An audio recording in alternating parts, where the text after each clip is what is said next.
ठेकेदार कंपनीच्या दिरंगाई व गलथान कारभारामुळे 548D राष्ट्रीय महामार्गाची दुरावस्था झाल्याचे चित्र पाहावयास मिळाले आहे.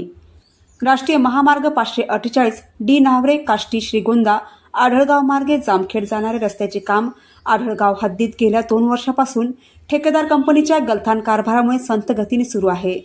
आढळगाव बसस्थानकापासून काही अंतरावर रस्त्यावर फक्त मुरमीकरण करण्यात आले होते. मात्र सुरू असलेल्या सततच्या पावसामुळे या महामार्गाची अवस्था अत्यंत दयनीय झाली असून या दलदलीमुळे अनेक दुचाकी वाहनांचा अपघात होऊन वाहन चालक किरकोळ जखमी झाले आहेत.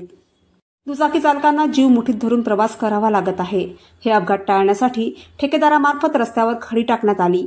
मात्र अस्तव्यस्त टाकलेल्या खडीमुळे कार, गाडी तसेच छोटी माल वाहतूक वाहने महामार्गावर फसली जात होती. यामुळे वाहतूक मार्गात मोठा अडथळा निर्माण झाला होता. फसलेली वाहने जेसीबी मशीन तसेच ट्रॅक्टरच्या सहाय्याने बाहेर काढली जात होती. यासाठी वाहनधारकांना मोठा मानसिक व आर्थिक मनस्ताप सहन करावा लागत होता. यामुळे संबंधित ठेकेदार कंपनीबद्दल वाहनधारक व नागरिकांमधून मोठी नाराजी व्यक्त केली जात आहे. महामार्गाचे उर्वरित काँक्रिटीकरणाचे काम त्वरित पूर्ण करण्यासाठी राष्ट्रीय महामार्ग विभागाचे अधिकारी यांनी लक्ष देणे आवश्यक असल्याचे त्रस्त वाहन चालकांमधून बोलले जात आहे. India news R7 Javed Inamdar, Ahilyanagar, Shrigonda.